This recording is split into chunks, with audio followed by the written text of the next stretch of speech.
better have a last report than that.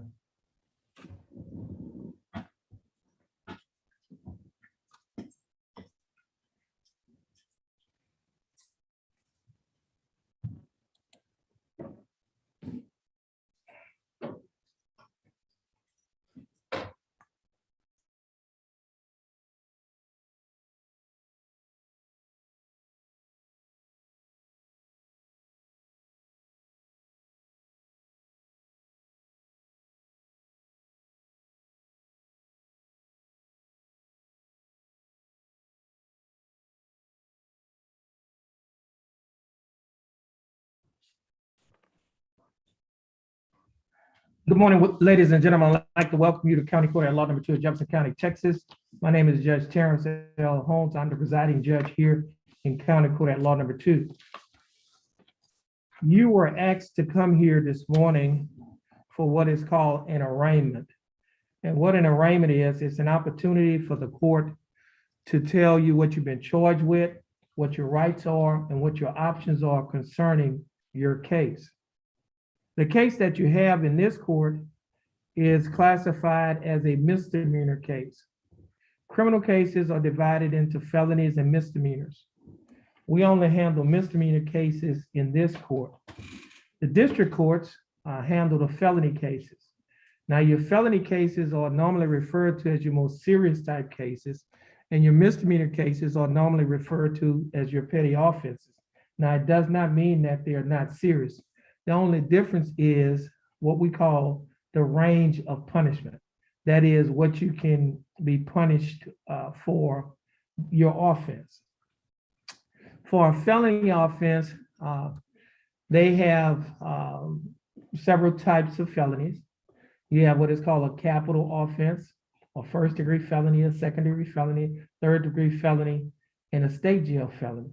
And the difference between those cases is the amount of punishment that you can get. Now, all of those cases will entail punishment that will include a sentence to the state penitentiary. On the misdemeanor side, over here, we can't not send anybody to the state penitentiary. Their punishment cannot include that. However, your punishment can include a sentence to the local county jail. Now, we handle Class A and Class B misdemeanors in this court. We also handle Class C misdemeanors if those Class C misdemeanors are appealed from either the city court or the Justice of Peace or the JP court. Now, your Class C misdemeanors is fine only. You cannot be given any jail time in the county. You only can be given a fine. For example, one type of case that is normally classified as a Class C misdemeanor offense is a speeding ticket. So that's normally a Class C misdemeanor. Now, we do handle Class A and Class B misdemeanors in this court. And the Class A misdemeanor is our highest misdemeanor in Texas, and the Class C misdemeanor is right below that. And the difference between the two in the range of punishment is for the Class A misdemeanor, your punishment can include confinement in the county jail from 0 days up to a year, which is 365 days, or anywhere in between, a fine from $0 to $4,000 or anywhere in between, or you could be given both such fine and confinement. For a Class B misdemeanor offense, your range of punishment can be anywhere from 0 days to 180 days, which is 6 months in the county jail, a fine, or anywhere in between, a fine from $0 to $2,000 or anywhere in between, or you could be given both such fine and confinement. Now, you may qualify for probation. And basically, if you get probation, you don't go to jail. So, but there are two types of probation. One type of probation is classified or is known as unadjudicated probation. We commonly refer to it as deferred probation. And the reason why we refer to it as deferred probation is because you don't get a conviction, and your conviction is deferred or put off. Now, if you successfully complete the probation, your case will be dismissed, and you may qualify what is called a non-disclosure. A non-disclosure means we cannot disclose or tell the general public that you are on probation for that offense. However, if you violate your terms and conditions of your probation, the district attorney's office may file a motion to revoke your probation. And if your probation is revoked, the court can give you a conviction. If you get a conviction, obviously your case is not going to be dismissed and you cannot get a non-disclosure. The next type of probation is called adjudicated probation. It's different from unadjudicated probation. With adjudicated probation, it does result in a conviction on your record. However, there is something that is called that's called judicial clemency. What that means is the court or the judge can set aside your conviction. In essence, you will no longer have a conviction. Now, the way it works is you have to successfully complete the probation that you're on. And number two, you cannot, well, the time has to expire. You cannot have any more time left on your probation. And third, then you have to successfully be discharged or let off the probation by the court. And if those things happen, then any complaint, then the court can allow you to come back in the court and withdraw your plea. And any complaint, affidavit, or information that has been filed against you will be dismissed, and it will not result in a conviction on your record. And you can truthfully say that you were not convicted of this case. However, if you violate the terms of, well, let me back up. With this case, with the judicial clemency, if you get a subsequent conviction, in essence, you get another conviction later on, then the case can be brought back up. And it's brought back up, it could be used against you. If you try to get a license with CPS, they can deny giving you a license, or they can revoke or suspend the license that you have. As a defendant in a criminal case, you have certain rights. One right is you have a right to have an attorney. Now, as a defendant in a criminal case, in reference to your right to have an attorney, you have three options. One, you may hire your attorney. Or number two, if you do not have enough money to hire an attorney, you may request an attorney be appointed to represent you. Or number three, you may represent yourself. If you want an attorney to represent you and have enough money to hire an attorney, the case will be reset to give you time to do so.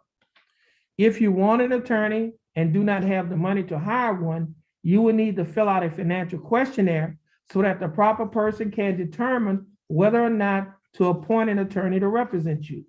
You may not speak to the prosecutor about your case unless you sign a written waiver of your right to be represented by an attorney.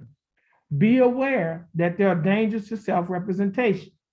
Waiving your right to an attorney and representing yourself may result in a worse outcome for you and your case, including the loss of significant legal rights and opportunities relating to military service, possession of a firearm, housing and public benefits, child custody, immigration status for non-citizens, and employment. If you choose to proceed without an attorney, you may change your mind at any time and may request counsel from the court. You will be handed out a form that is titled Judge's Explanation of Rights to Defendants Without Attorney. And on that form, it will have the information that I just read. At the bottom of that form, there's a statement that says, defendant's choice, mark initials next to only one choice. If your choice is, I want to reset this case to hire my own attorney, then you will put your initials on the first line to the left. If you have already hired an attorney, then you'll put your initials on the second line to the left and the name of the attorney on the line to the right. If your choice is, I want to apply for court-appointed counsel, then you'll put your initials on the third line to the left. If you all have already been appointed an attorney in your case, then you will put your initials on the fourth line to the left and the name of the attorney on the line to the right. If you want to waive your right to an attorney and represent yourself, then you'll put your initials on the fifth line to the left. Once you have finished initialing one of the 5 lines, then you will sign at the bottom of this document where it says defendant, and you will place today's date, September 7th of 2021 on the document. Now, as a defendant, you also have other rights. For example, if you decide that you would like to have a trial, you have a right to have a trial by jury. And where those gentlemen are sitting in that area, we call that the jury box. 6 citizens from Jefferson County will be selected to sit on your case, and they will decide whether or not you are guilty or innocent after listening to all the evidence in the case. You also have a right to waive, which means waive your right to have a trial by jury, which means you have a right to give up your right to have a trial by jury. And if you do so, then your case will come before the judge. And it could come before the judge by a trial. If you would like to have a trial just with the judge, we call that a bench trial. Or if you are entering a plea, then you will come before the judge on a plea. Now, what a plea is, you and the state have reached an agreement. If you and the state have reached an agreement to settle your case, you would like your case to come before the judge, then the judge will hear the plea. Now, if you and the state has not reached an agreement and you still like your case to go before the judge, then that's called an unagreed plea. Then you will come before the judge and the judge will decide what the punishment will be in your case. Now, you also have a right to have witnesses to come to court. What this gentleman sitting in that chair right there, we call that the witness stand. What witnesses do, they come to court, they can testify for you, they can testify against you. You can ask them questions or your attorney can ask them questions. We call that either direct examination or cross-examination. Now, you also have a right to waive or give up your right to have witnesses. And what that means is you will not be calling witnesses in your case. However, the state will be calling witnesses in their case. Now, you also have a right against self-incrimination. Now, you may have heard the term used a lot when somebody says, I'm taking the fifth. And what that means is you have a Fifth Amendment right against self-incrimination, which means that you have a right not to testify. And the state cannot force you, when I say the state, the district attorney cannot force you to testify in your case if you desire not to testify. Now, you also have a right to waive or give up your right to that Fifth Amendment right, which means if you waive or give up your Fifth Amendment right, then you will be testifying in your case on your behalf. You also have a right to see the evidence. And what we call that is you have a right to have, we call it a right to have discovery, to see the evidence that the state has against you. And if they have videotapes, if they have witness statements, if they have other documents that they're using in your case, then you have a right to see that. Now, you also have a right to waive or give up your right to see the state to have discovery. And by doing so, you will not, you'll be waiving or giving a right to see the evidence that the state has against you. In your case, you could enter one of 3 types of pleas. You could enter a plea of not guilty. If you do so, then you're telling the court that you did not commit the offense that you've been charged with.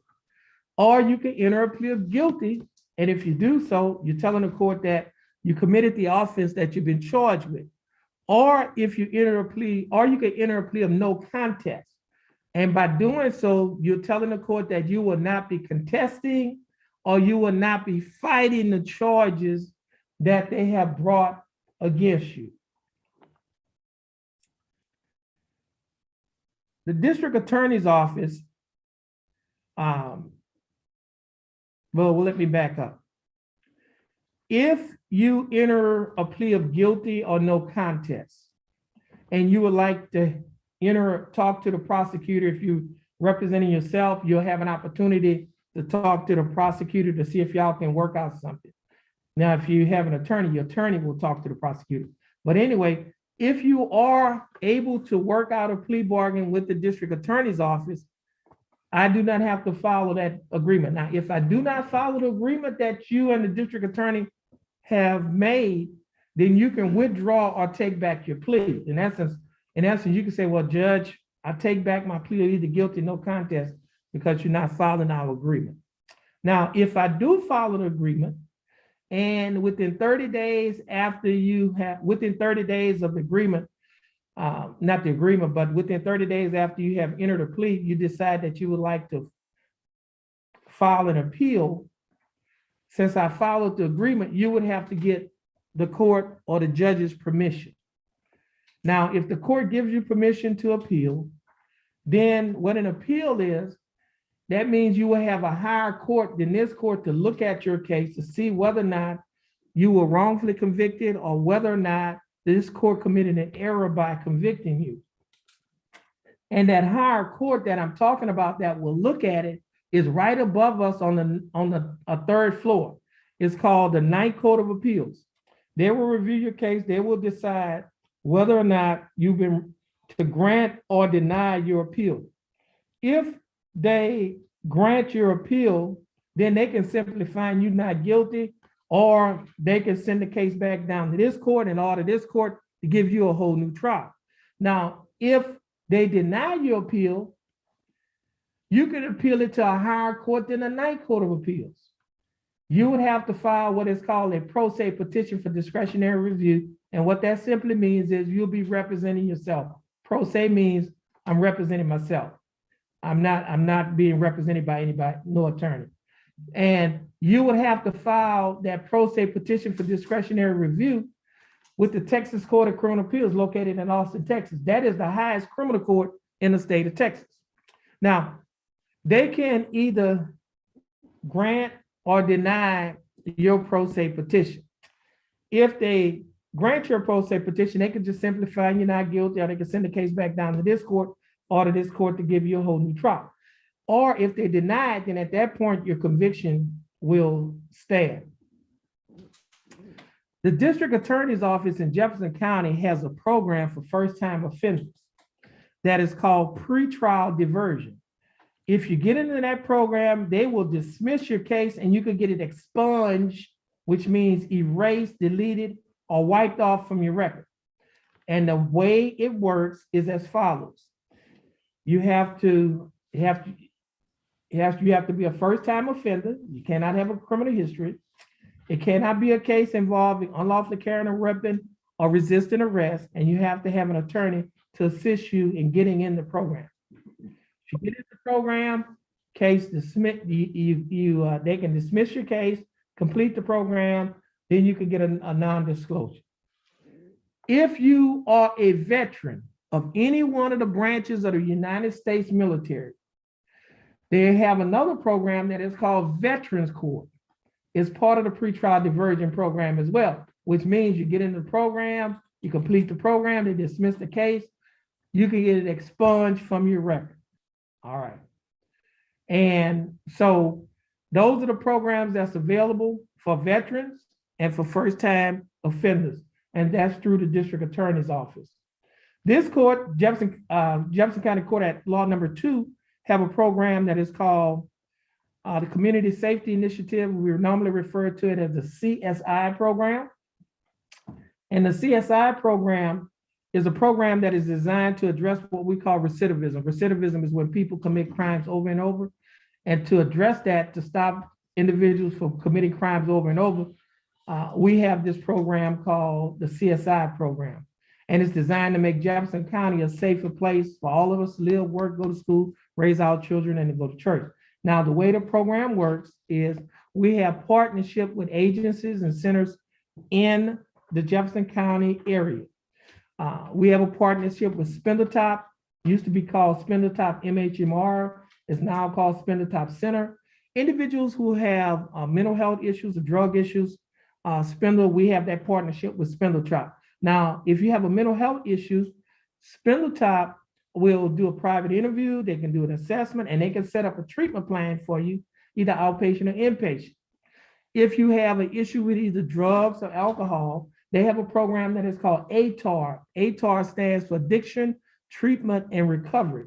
With the Addiction, Treatment, and Recovery program, they can do an interview, they can do a screening, and they can develop a treatment plan for you as well, either outpatient or inpatient. For individuals who are unemployed, or you have a job, but you would like to get a better job, a career, we have a partnership with the Golden Triangle Empowerment Center, who has a partnership with Lamar University. And Lamar University has a program that is called CICE, and it stands for Center for Innovation, Commercialization, and Entrepreneurship. What it is, it's a job training and a job placement program.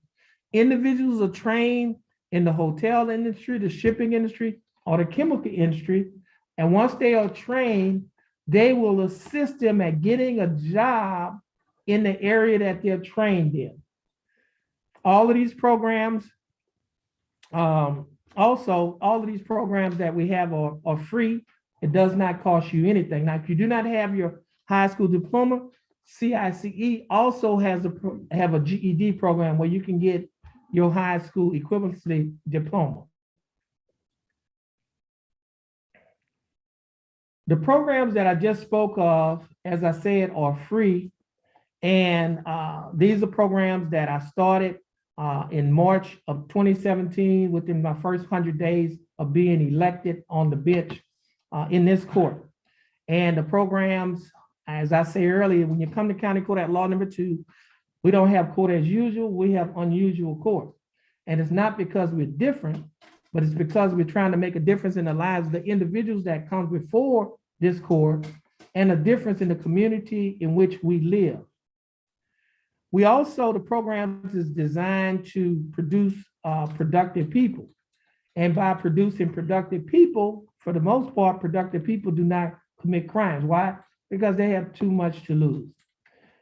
All of these programs that I just mentioned can also be used as community service.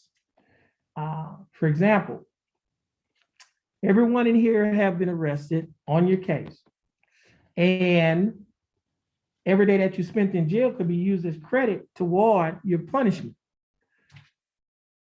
Also, for example, let's say the state offers you 5 days to serve in jail.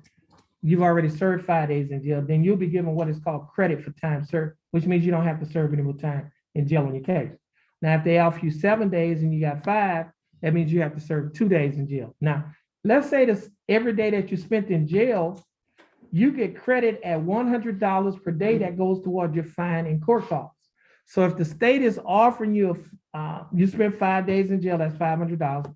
State is offering you a fine and court cost of $500. You don't have to pay anything. Why?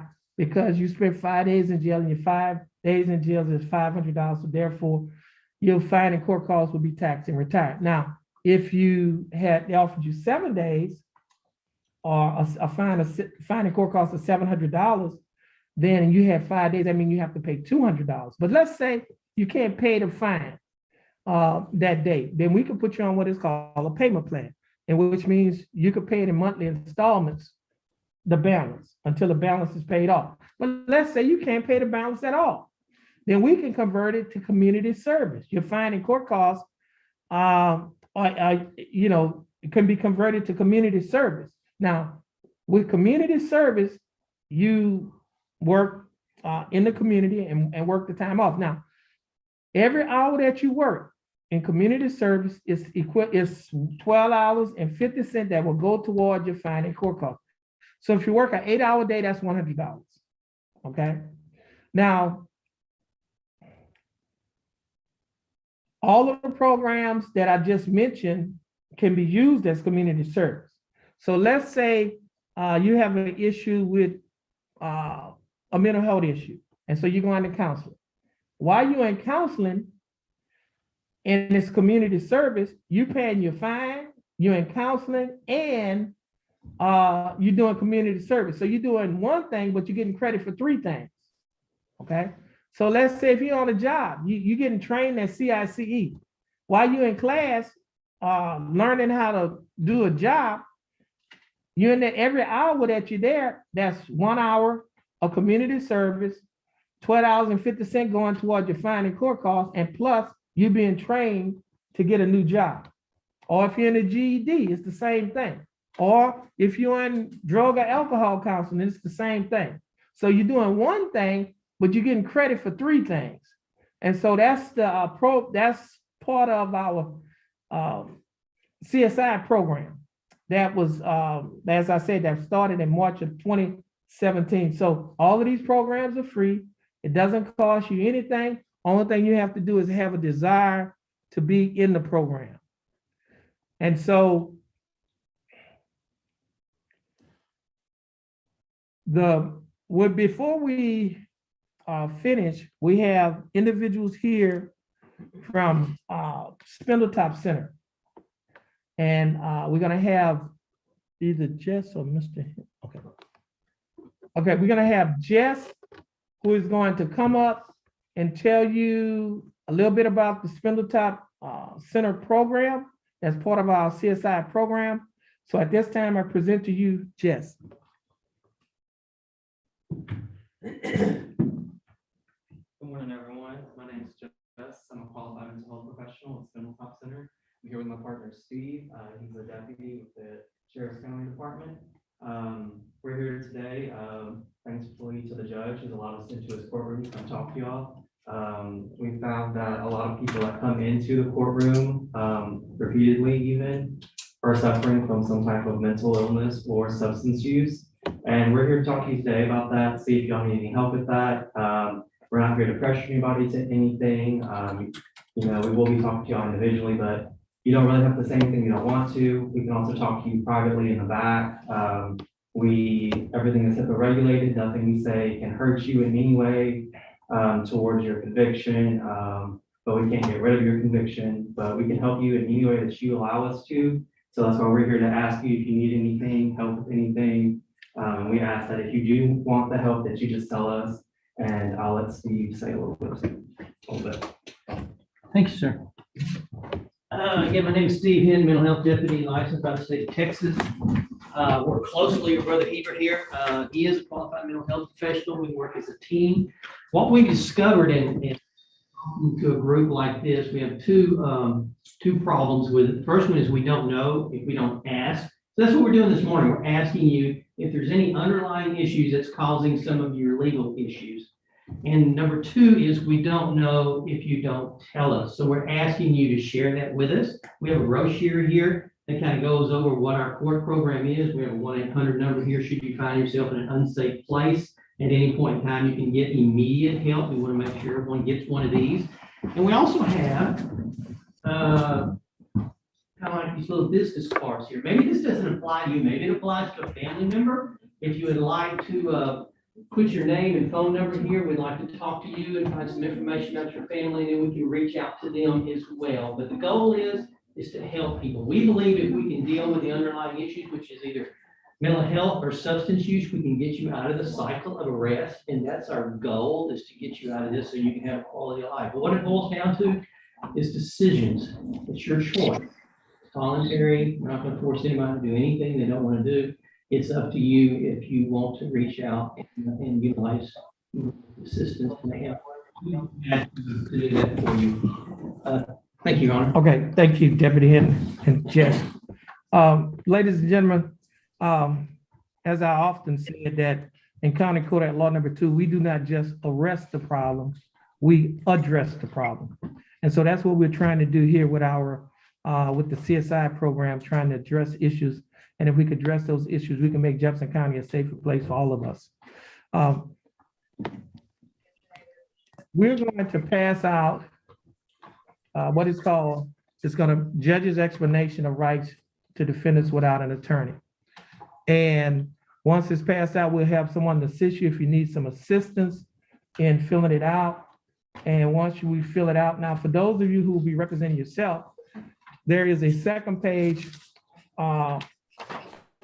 that's on the clipboard, and it reads, waiver of counsel for purposes of entering a guilty plea or proceeding to trial. And it reads, I have been advised of the nature and charges against me and the dangers and disadvantages of self-representation. My waiver is voluntarily and intelligently made. I have been advised this 7th day of September of 2021 by the County Court at Law Number 2 of my right to counsel in the case pending against me. I have been further advised that if I am unable to afford counsel, one will be appointed for me free of charge. Understanding my right to have counsel appointed for me free of charge, if I am not financially able to employ counsel, I wish to waive that right and request the court to proceed with a case to proceed with my case without an attorney being appointed for me. I hereby waive my right to attorney. So, and if that's your choice, you will sign where it says defendant and you put the day's date. That only applies to individuals who will be waiving their right to an attorney and representing themselves. They will be the ones who sign the second sheet, okay? So just bear with us. Clipboards will be passed out to everyone. And once the clipboards are passed out and filled out, then we'll evaluate those clipboards. We'll put them in certain categories, and then we'll be able to proceed with your case.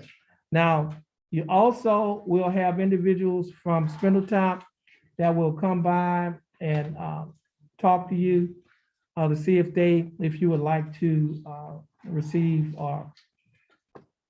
some of the services that they have to offer. So at this time, we'll be in recess.